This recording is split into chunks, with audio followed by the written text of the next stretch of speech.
Normalmente el domingo de resurrección para mucha gente está en relación a películas antiguas en la televisión abierta, a las familiares juntándose para que los niños más chiquititos junten estos huevitos de chocolate.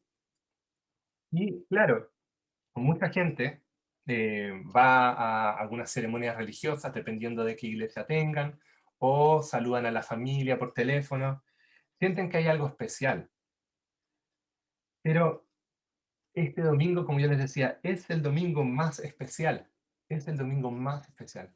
El domingo donde recordamos que Cristo resucitó. Y esta noticia es tan grande que tiene que impactar nuestra vida. Tiene que ser diferente. Y lo que yo quiero pedirles ahora es que en sus corazones rueguen al Señor.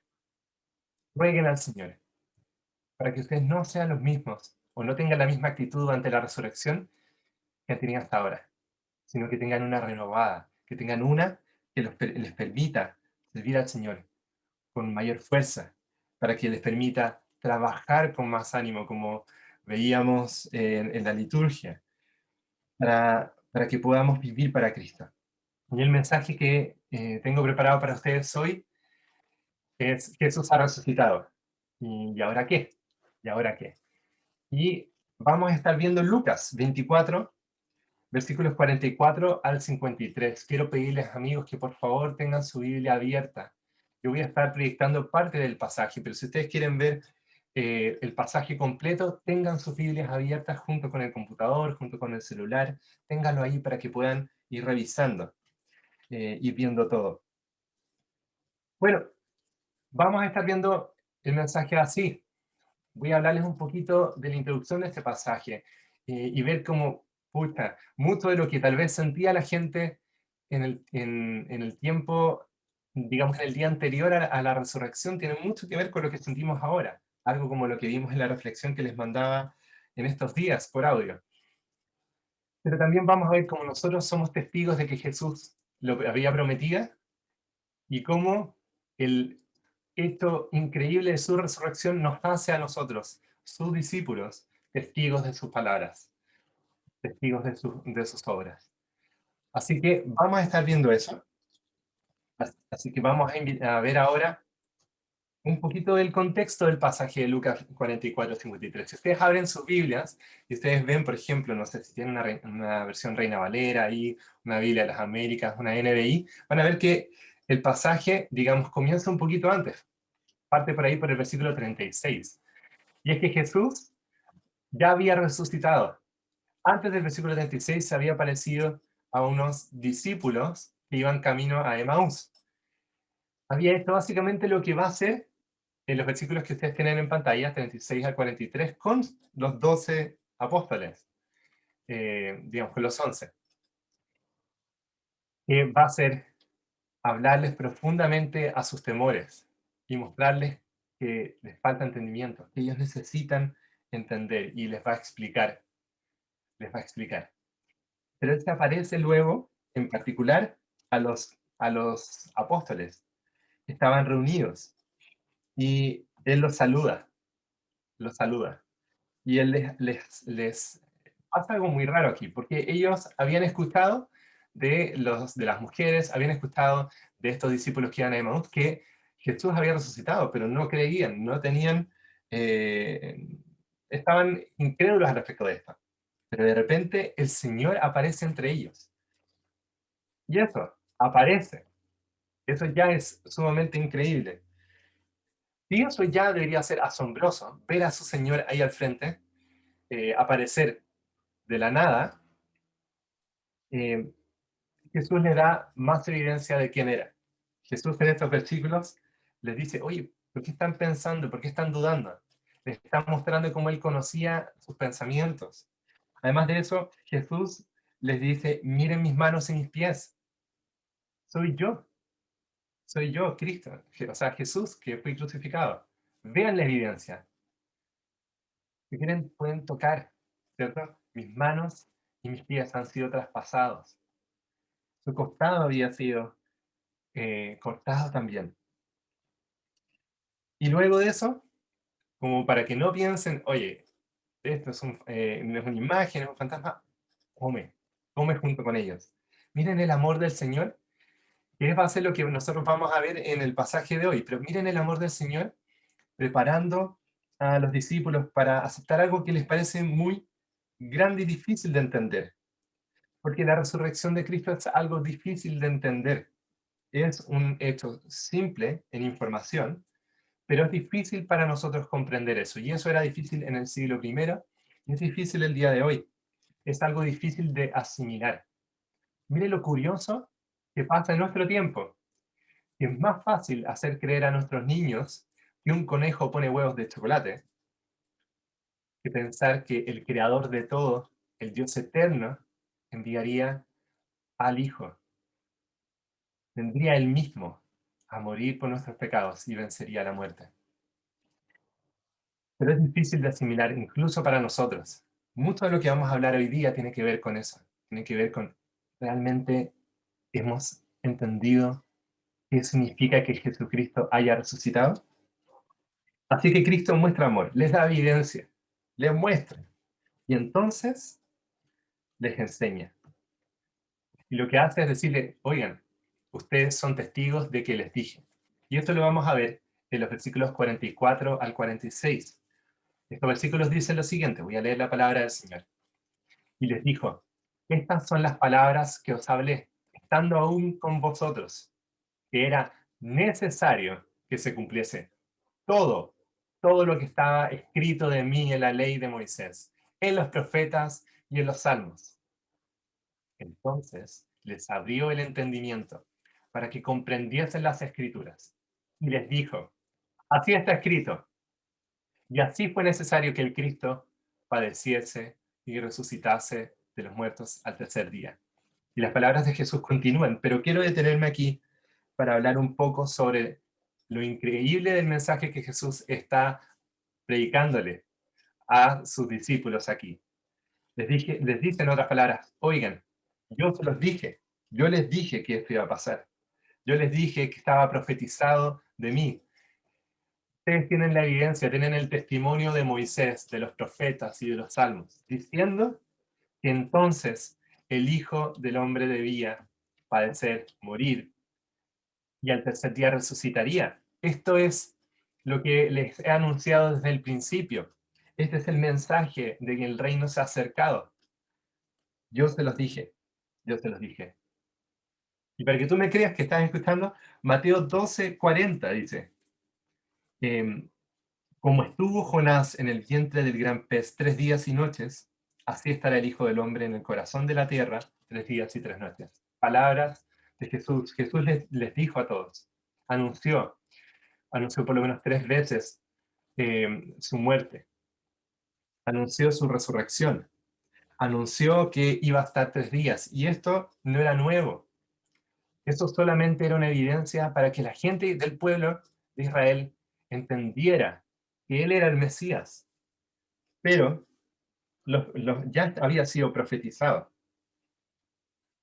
Ya había sido profetizado. Isaías 53, que lo vimos en las reflexiones que estuvimos compartiendo este fin de semana largo, nos habla justamente de eso, de cómo Él fue molido por nuestras transgresiones, que por sus llagas fuimos nosotros sanados. Él que no pecó fue el que pasó todo esto por nosotros. También Salmo 16:10 nos habla sobre su resurrección digamos, al tercer día. En particular su resurrección. Dice, no dejarás mi alma en el Seol, ni dejarás que tu santo vea corrupción. Digamos, su cuerpo no iba a pasar por putrefacción, su cuerpo no se iba a descomponer, su resurrección iba a ser rápida. Y luego de eso, tenemos también Oseas 6:2. Después de 2 días nos dará vida. Al tercer día nos levantará y así viviremos en su presencia. Y les he citado entonces algunos pasajes del Antiguo Testamento en distintos lados, en Salmos, en Profetas, nos hablan justamente de la muerte y de la resurrección de Cristo. Pero Jesús aquí le está diciendo algo mucho más grande que eso. Jesús le está diciendo que todo, todo lo que el Padre prometió al respecto de Él debía cumplirse.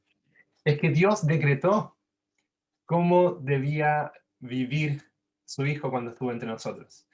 Y decretó que las cosas fueran de una manera determinada. Lo anunció a nosotros por medio de los profetas. Lo anunció a través de la ley, lo anunció en los salmos. Y eso entonces Cristo lo cumplió, porque Cristo es el cumplimiento de todas las promesas de Dios. Así que Cristo les está diciendo, sí, esto es evidencia de que yo les dije, yo soy aquel que habría de venir.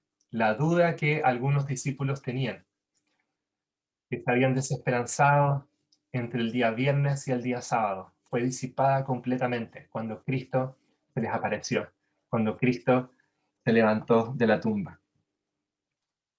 Así que, en otras palabras, Él se los dijo, pero ellos no podían entender hasta que Él les diera entendimiento. Un pasaje muy lindo, un versículo muy lindo que queda en el Salmo 119 y 18, es justamente eso.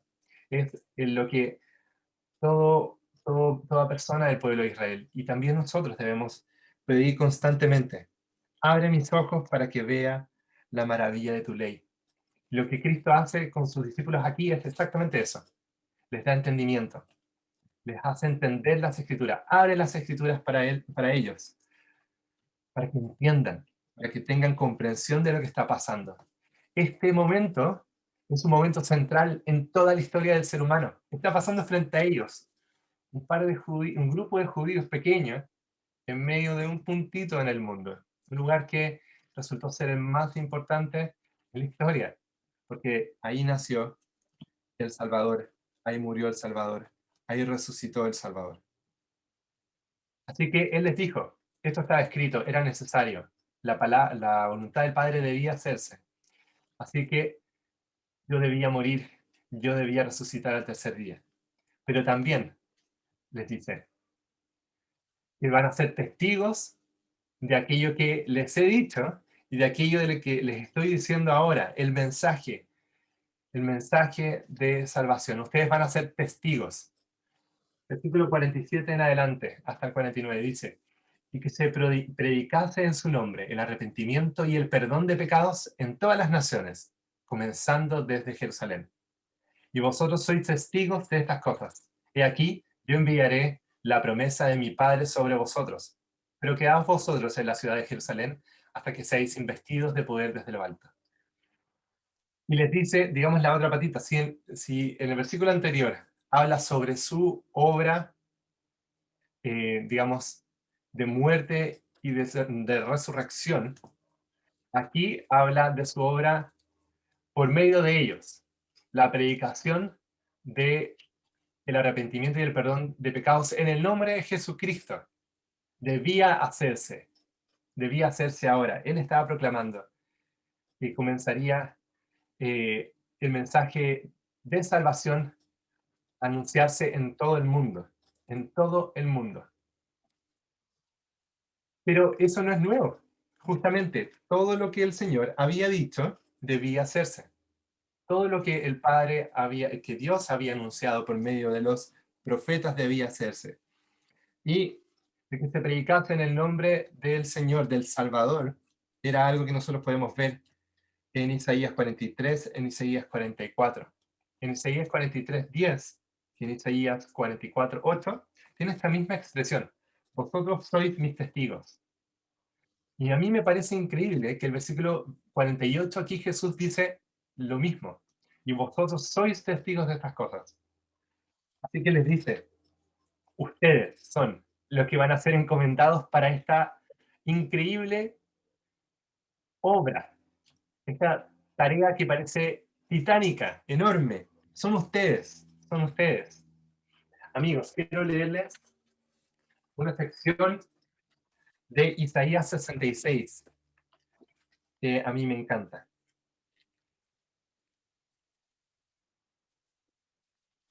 En Isaías 66 se nos habla justamente de la predicación del Evangelio en todas las naciones.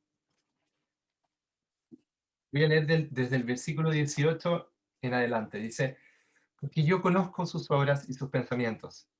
Tiempo vendrá para juntar a todas las naciones y lenguas, y vendrán y verán mi gloria. Y pondré entre ellos señal, y enviaré de los escapados de ellos a las naciones, a Tarsis, a Fut, a Lud, que disparan arco, a Tubal y a Javán, perdón, a las costas lejanas que no oyeron de mí, ni vieron mi gloria, y publicarán mi gloria entre las naciones. Y traerán a todos vuestros hermanos de entre todas las naciones por ofrenda a Jehová, en caballos, en carros, en literas, en mulos, en camellos, a mi santo monte Jerusalén, dice Jehová. Al modo que los hijos de Israel traerán la ofrenda en utensilios limpios a la casa de Jehová. Y tomaré también de ellos para sacerdotes y levitas, dice Jehová. Así que en este momento, estas palabras empiezan a cumplirse. Si Jesús tal vez ya lo había mostrado de alguna manera, siendo Él el primero en llevar el mensaje de salvación, en llamar a algunos de fuera de la nación de Israel, perdonando sus pecados, sanándolos, y ellos mismos han sido testigos. Ahora empieza la tarea para toda la iglesia. En este pasaje nosotros vemos justamente como esto que aparece en Isaías, en por lo menos 3 pasajes que les mostré, aquí empieza a tomar cuerpo. Cristo está encomendando a la gente, a su pueblo, a anunciar el Evangelio. Y igual como Isaías 66 lo menciona, algunos judíos van a comenzar esto, desde Jerusalén, y van a ir hasta los confines de la tierra. Y el resto este es el final del Evangelio de Lucas, el segundo tomo de la obra de Lucas, que es el libro de Hechos, nos da abundante información de cómo esto sucede. Pero Jesús les está diciendo, ustedes van a ser entonces, ustedes son mis testigos, ustedes son testigos de la obra que hice, ustedes son los que están encomendados a llevar el Evangelio. ¿Eres testigo de la obra de Cristo? ¿Eres testigo de su muerte y de su resurrección? Si eres testigo, entonces estás llamado a llevar el mensaje del Evangelio. En el nombre de Jesús, el arrepentimiento y el perdón de pecados a todas las naciones. Cuando tú piensas en esta tarea titánica, yo me imagino a los discípulos ahí. Ya lo que estaban viviendo ahí los superaba, imagínense. Habían visto gente resucitar en ese tiempo, pero no esperaban que pasara de nuevo. Y de repente Jesús se levanta entre los muertos y está entre ellos. No lo ven llegar y Él les muestra, efectivamente es Él. Y les empieza a predicar el Evangelio y empiezan a entender.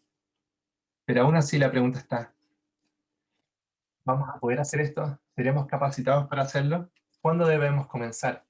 Y Jesús les dice, versículo 49, he aquí yo enviaré la promesa de mi Padre sobre vosotros. Qué linda expresión para hablar sobre el Espíritu Santo. El Espíritu Santo que nosotros vemos en Juan, en el Evangelio de Juan, prometido abundantemente. Aquí se nos dice, el Espíritu Santo es la promesa de mi Padre. Pero quedaos vosotros en la ciudad de Jerusalén hasta que seáis investidos de poder desde lo alto. Entonces ellos debían esperar en Jerusalén. Ellos debían esperar en Jerusalén hasta que el Espíritu Santo viniera. Y lo que nosotros vemos en los últimos versículos es la reacción de los discípulos, justamente. Porque ahora vamos a ver cómo es que Cristo sube a los cielos y los sacó fuera hasta Betania y alzando las manos los bendijo. Imagínense esa escena. No es el pastor haciendo la bendición final, no es un levita leyendo Números, capítulo 6. No, es el verdadero sumo sacerdote de Israel, el eterno sacerdote, el que está bendiciéndolos. Y después dice, y aconteció que bendiciéndolos se separó de ellos y fue llevado arriba en el cielo.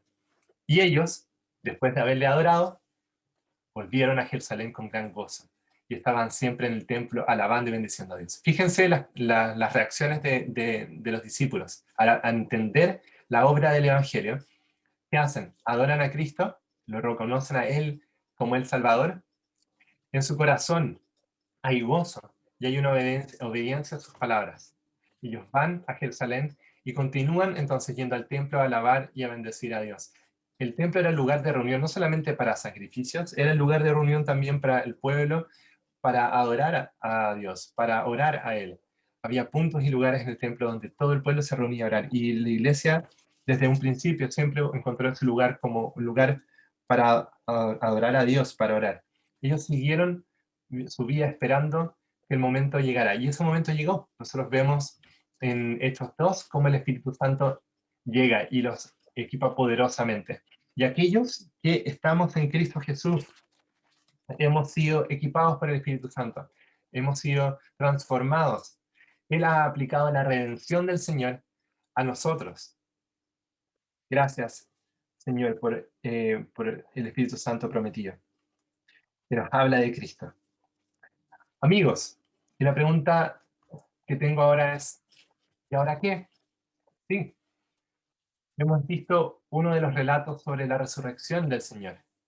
Hemos visto una de las circunstancias en las que Él habló de la resurrección, que Él proclamó nuevamente el Evangelio a sus discípulos. Hay muchos más en el Nuevo Testamento, en los distintos evangelios. Pero estamos celebrando por un año más la resurrección. Sí, Cristo ha resucitado. ¿Y ahora qué? ¿Ahora qué? Amigos, yo les decía al principio, nuestro deseo más profundo es que esto sea una verdad transformadora profundamente en nuestra vida. Y lo es porque hemos sido resucitados con Cristo. Pero queremos que nos renueve día a día, renueve nuestra forma de vivir, nuestra práctica, nuestros sentimientos, la forma en que nos relacionamos con los demás, etc. Amigos, ¿y ahora qué? ¿Y ahora qué? Cuando pensamos en la resurrección, miren el relato. Todo lo que ocurrió tenía que ser tal cual el Padre lo había determinado. Tal cual Dios había decretado desde la eternidad. Todo se iba a cumplir al respecto de Cristo. Todo se iba a cumplir. En la historia de la redención, que nosotros vemos en toda la Escritura, todo pasó tal cual el Señor lo estipuló. Y así es lo que pasa en la historia de la redención. Miren el mundo y como lo decimos constantemente, nada se escapa del control del Señor. Está todo según sus planes. Incluso las cosas difíciles que nosotros vivimos en esta sociedad, incluso las cosas difíciles por las cuales pasa el mundo, todo está en su control. El llamado para nosotros con la resurrección es a confiar en sus planes, a confiar en sus propósitos, a confiar en su soberanía, en su control sobre todo. Porque no solamente es un Dios todopoderoso y soberano, es un Dios profundamente bueno, un Dios que ama a su creación y ama a su pueblo. Así que teniendo esto presente, recuerda, no solamente la historia de la redención, también en tu vida, también en los problemas que te están agobiando. Cristo es el que reina. Cristo es el que está gobernando. Él tiene control sobre todas las cosas. En Mateo nos dice que toda potestad le fue dada, tanto en los cielos como en la tierra. Ese es el Señor en el que nosotros creemos. No es un debilucho, no es uno que queda colgado, flaquísimo, herido en una cruz. Es nuestro Señor que está sentado en el trono, que venció el león de Judá. Él es el rey de la iglesia. Él es el rey de Israel. Él es nuestro rey. Así que nada está fuera de control. Todo está en sus manos. Puedes ir de rodillas a orar, a hablar con Él, a entregarle tus temores. Porque ¿sabes qué? Jesús resucitó. Y eso es algo que tú tienes que entender profundamente. Porque de repente sacamos falsas conclusiones al respecto de lo que deberíamos pensar de la resurrección. Ah, está todo listo. Bien, ok. Él prometió que volvería. Bueno, entonces no trabajemos, como vimos en la liturgia, ¿cierto? Había gente que pensaba, bueno, Cristo resucitó y volverá, entonces no voy a trabajar, no voy a vivir. Pero el mensaje es claro, el mensaje es claro. Nosotros debemos ser aquellos que anuncien el mensaje de Cristo. Nosotros debemos hablar la verdad de Cristo y debemos vivir con la convicción de que cada cosa que hacemos declara que Cristo es el Señor, que Él reina y lo ve todo y Él es el soberano. Así que lo primero es que debes entenderlo. Debes entenderlo. Sí, un hombre venció la muerte y ese hombre es Jesucristo, hombre. 100% Dios, 100% hombre. Y reina por la eternidad. Y Él es tu Señor. O Él puede ser tu Señor si es que no lo es. El poder de la cruz de Cristo tiene poder para perdonar tus pecados. El poder de la cruz de Cristo tiene poder para transformar tu vida. Así que entiéndelo tú. Pero tal vez lo sabes, así que también estás llamado a recordarlo. A recordarlo no solamente cuando tú estás triste. Esta es una noticia enorme para ti. Pero también cuando tu hermano, cuando tu amigo eh, está pasando por un momento difícil, para que estés junto con él. Y su consuelo más grande, su esperanza más grande en medio del dolor que está pasando, sea el mensaje de salvación del Señor, sea la verdad de que Jesús está reinando. Y también decláralo a las personas que no saben de Cristo. Como yo les decía, hay más gente que piensa hoy, en este día, en comprarle chocolate y decirles cosas como así a sus hijos. Un conejito pone huevos. Y parece ser más valioso de darle ese mensaje a sus hijos que el mensaje de salvación. Así que nosotros como pueblo de Cristo estamos llamados a declarar que somos eh, los que guardamos la verdad del Evangelio, la llevamos, la compartimos. Así que por eso puse esa flecha en ambos sentidos, era para acordarme. ¿Cierto? Nosotros nos debemos recordar que Jesucristo resucitó, pero también debemos anunciarla en los dos sentidos. Lo otro, miren cómo fue, qué fue lo que pasó con los discípulos cuando ellos escucharon nuevamente, vieron a Cristo, tuvieron la evidencia y escucharon nuevamente la predicación del Evangelio. Y Jesucristo abrió su entendimiento para que entendieran las verdades sobre Jesús. ¿Miedo? No, no tuvieron más miedo. Tuvieron gozo, tuvieron paz y fueron obedientes al Señor. Nosotros vemos que hicieron tal cual aquello que el Señor les dijo. Se fueron y estuvieron en Jerusalén en oración, juntos. Y fue ahí que el Espíritu Santo llegó y les dio poder desde lo alto, valentía, para que fueran a anunciar el Evangelio. Y eso pasó también. Por lo tanto, tú que confiesas a Cristo Jesús, tú no tienes un espíritu de cobardía en ti. Tú no tienes un mensaje que es mediocre. Tú no tienes un Salvador que es simplemente una figurita que está colgada en la pared. Eso lo tienes que tener muy presente. Jesucristo es tu Señor. El Espíritu Santo habita en ti. Y el mensaje que tienes para proclamar es el más precioso y valioso que existe. Así que nada de miedo. Ahora, valentía, coraje. Vamos a anunciar el mensaje de Cristo a los demás. No tengamos miedo. No tengamos miedo. Tengamos miedo de no agradar al Señor. Tengamos temor de no hacer lo que es correcto, de no amar a las personas. No amamos a las personas si les ocultamos la verdad. Debemos amarlas llevándole el mensaje de Cristo. Así que pregúntate, ¿quién no sabe que Cristo resucitó? ¿Quién todavía dentro de mis amigos piensa que es un mito o no parece importarle? Debo hablar con ellos. ¿Cuál es la razón por la cual no cree? Escúchalos. ¿Por qué le parece que es ridículo? ¿Habrá leído alguna vez la Biblia? ¿Habrá entendido las evidencias que hay, constantes, las evidencias históricas? Lo que Él ha hecho en tu vida. Cómo Cristo tiene respuestas a sus preguntas más profundas. Tal vez Él no lo sabe. Ora por esa persona y anda y ve. Porque tú, así como yo, nosotros somos testigos de estas cosas. Así como Cristo lo dijo a sus discípulos. Te invito a orar. Amado Padre Celestial, gracias por Jesucristo que venció, que reina. Gracias, Padre. Gracias porque nuestra fe es tan poderosa. No porque haya una fuerza en nosotros mismos, sino porque eres tú quien ha hecho todo perfecto. Este es tu mensaje de salvación para una humanidad rebelde que tú has traído para conformar un pueblo de tus escogidos en Cristo Jesús. Gracias, Señor, porque nuestro Salvador no quedó en la muerte, sino que resucitó. Y así como Cristo se levantó, la cabeza se levantó, el cuerpo, la iglesia también se levanta.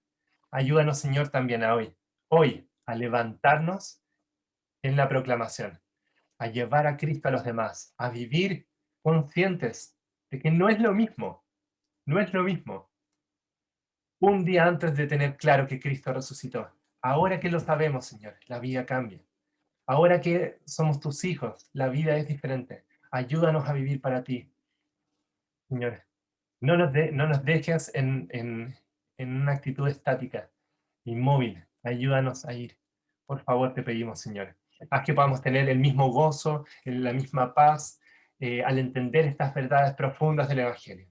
Bendice a mis amigos, Señor, aquí que están escuchando, en todas partes, para que tú, Señor, transformes constantemente su vida, para que vivamos y anunciemos a Cristo. Te pedimos en el nombre de Jesús. Amén.